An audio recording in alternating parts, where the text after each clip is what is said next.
Decoded.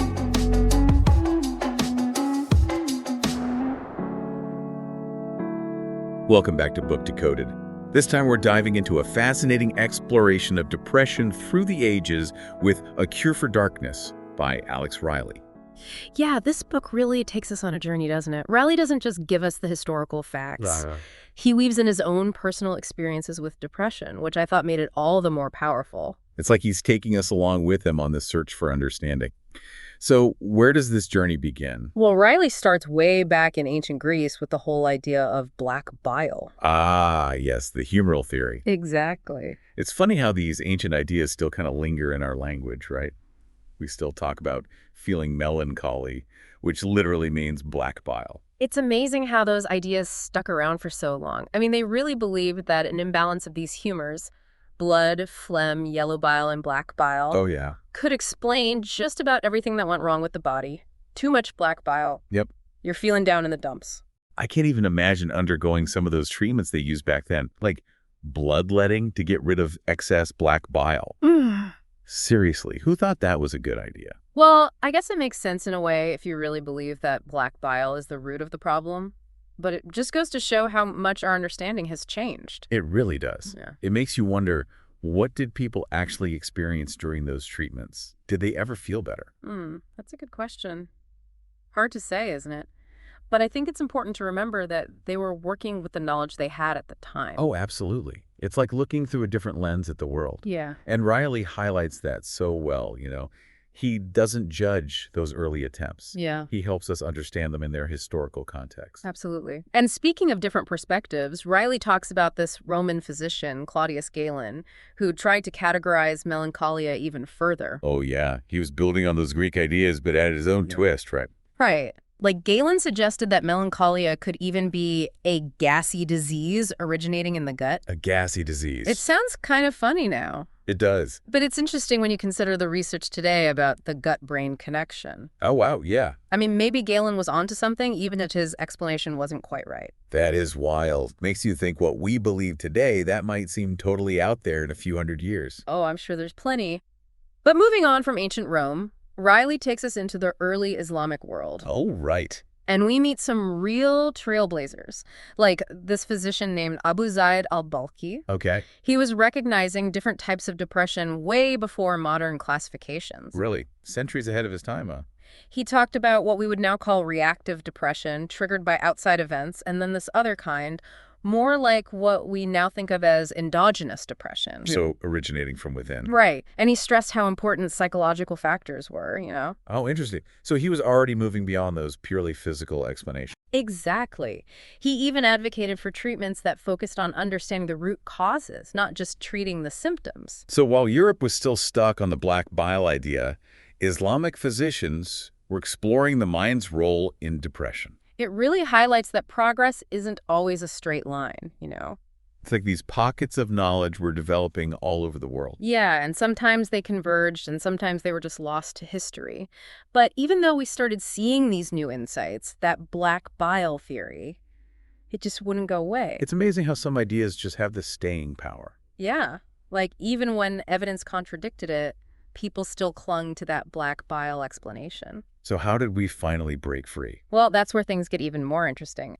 And I think the shift away from black bile really started with this move toward more humane treatment for people struggling with mental illness. It's interesting how sometimes progress isn't just about a scientific breakthrough, right? Yeah. It's also about a change in how we view and treat each other. Mm-hmm. So who led the charge on that? Well, there's this guy, William Tuke, a Quaker. He founded the York Retreat in England. Okay. And he really pioneered this idea of moral treatment. Moral treatment. What did that look like in practice? It was like a complete rejection of all those harsh treatments that had been the norm, Yeah. Instead of chains and punishments, Tuke emphasized kindness and respect, therapeutic activities. So like treating people with dignity. Exactly. It was about recognizing their humanity. Yeah. Their capacity for healing. And his approach was really influential. I mean, it led to the establishment of asylums that were actually focused on providing care. Wow, a real turning point. And then Riley talks about John Connolly, who took those ideas even further. Oh, yeah. Connolly was super inspired by Tuke. He went on to become the superintendent of Hanwell Asylum, and he completely banned restraints. Wow. Can you imagine that? That's incredible. In a time when physical restraint was just standard practice, he's like, nope, we're not doing that anymore. Championing compassion instead. Mm-hmm. So these were huge steps forward in how we viewed and treated people with mental illness. But what about our understanding of the different types of mental illness? Right. Well, that's where Emil Kraepelin comes in. Okay. This German psychiatrist. He was like, we need to categorize these illnesses, create a system. Mm-hmm. And his work basically laid the groundwork for the diagnostic manuals we use today, like the DSM. So those diagnostic categories we hear about all the time. Yeah. Schizophrenia, bipolar disorder, all of that. That goes back to Kraepelin's work. He was the one who really made those distinctions, like between what he called manic depressive insanity. Which is what we now call bipolar disorder. Exactly. And then dementia precox later became known as schizophrenia. Wow. So Kraepelin really brought some order to all of this. Like he was mapping out the different ways mental illness can show up. He was trying to create a framework for understanding the mind, you know? Yeah. So with all of these new ways of classifying and understanding mental illness, did the treatments start to evolve too? Absolutely. This was a time of some pretty radical new approaches, some good, some, well, not so good. And of course, we can't talk about this era without talking about Sigmund Freud. Oh, right, the father of psychoanalysis. Yeah, his ideas about the unconscious mind really turned everything upside down. While he was mostly focused on those psychological roots of depression, he also acknowledged that sometimes biology might be a factor too. And you know what's interesting? Freud was one of the first to advocate for using cocaine as an antidepressant. Wait, what? Cocaine as an antidepressant? Yeah, it sounds crazy now. It does. But back then, cocaine was seen as this miracle drug. Hmm. Freud actually wrote about how it could help with depression and boost energy. But I'm guessing that didn't last long. Sadly, no. The downsides of cocaine became pretty clear quickly, and even Freud had to admit that he got a little carried away with it. Wow. So another dead end on the road to understanding depression. What came next? Well, the 20th century brought both hope and some really dark moments. Some treatments were groundbreaking, others were tragic, like the whole thing with lobotomies. Lobotomies. That's chilling to think about now. It's a dark chapter in the history of mental health treatment. While the idea was to ease suffering, those procedures often had awful consequences. Yeah. People were left with personality changes, cognitive impairments, and the story Riley tells about Rosemary Kennedy is just heartbreaking. It really shows how dangerous it is when we intervene without fully understanding the consequences. Her story is a stark reminder that the pursuit of a cure can go tragically wrong. And the story of misguided treatments doesn't end there. The development of electroshock therapy, ECT, had its fair share of controversy, too. Right, ECT. It's still used today, though I know it has a very different reputation. Yeah, that's because in the early days, it was often brutal, and, well, there was a lot they didn't understand about how it worked. But thankfully, modern ECT is much more refined, much more humane. And it can be effective for severe depression when other options haven't worked. So it's like even a treatment with a controversial past can evolve and become a valuable tool. But through all these twists and turns, did we see any truly positive breakthroughs in this period? Absolutely. Amidst all the darkness, we saw the seeds of a revolution in psychiatry being planted, the discovery of the first antidepressants. Oh, okay. Now that's something I want to hear more about. Yeah. How did we go from black bile and bloodletting to medications that could actually target the brain? Yeah. So we've gone from those ancient theories about black bile to actual medications that can affect the brain. How did that happen? What sparked this revolution in psychiatry? Well, it actually started with a bit of a lucky break. Doctors were using this drug called iproniazid to treat tuberculosis, Yep. And they noticed this weird side effect. Their patients were getting happier. So the first antidepressant was discovered by accident. Kind of, yeah. That's amazing. It really was.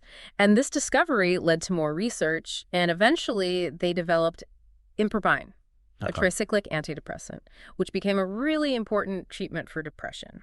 And Riley talks about this guy, Nathan Klein, right? Yeah. What role did he play in all of this? Oh, Klein was a huge advocate for these new medications. He saw their potential to really help people who are suffering.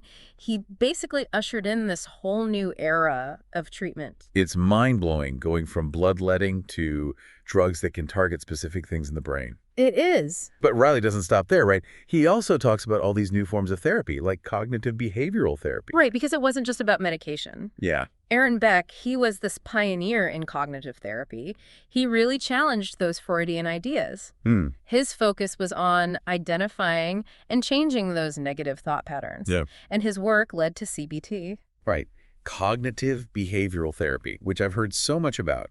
Can you explain a bit more about how it works? Sure, CBT is all about those automatic negative thoughts, the ones that can really feed depression. It's like learning how to retrain your brain. So you can think in a healthier way, Exactly. instead of getting stuck in the past or worrying about the future. Exactly.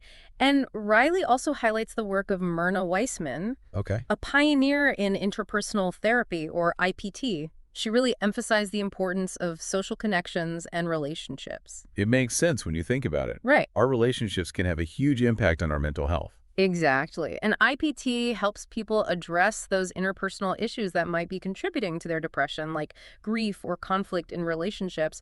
It's about strengthening those social bonds that we all need. So we've got these breakthroughs in medication, plus new powerful therapies like CBT and IPT. But Riley takes us even further, right? Into the world of cutting-edge research, things like deep brain stimulation and even psychedelics. Yeah, it feels like we're on the cusp of something completely new in how we understand and treat depression. Like a whole new frontier. Yeah.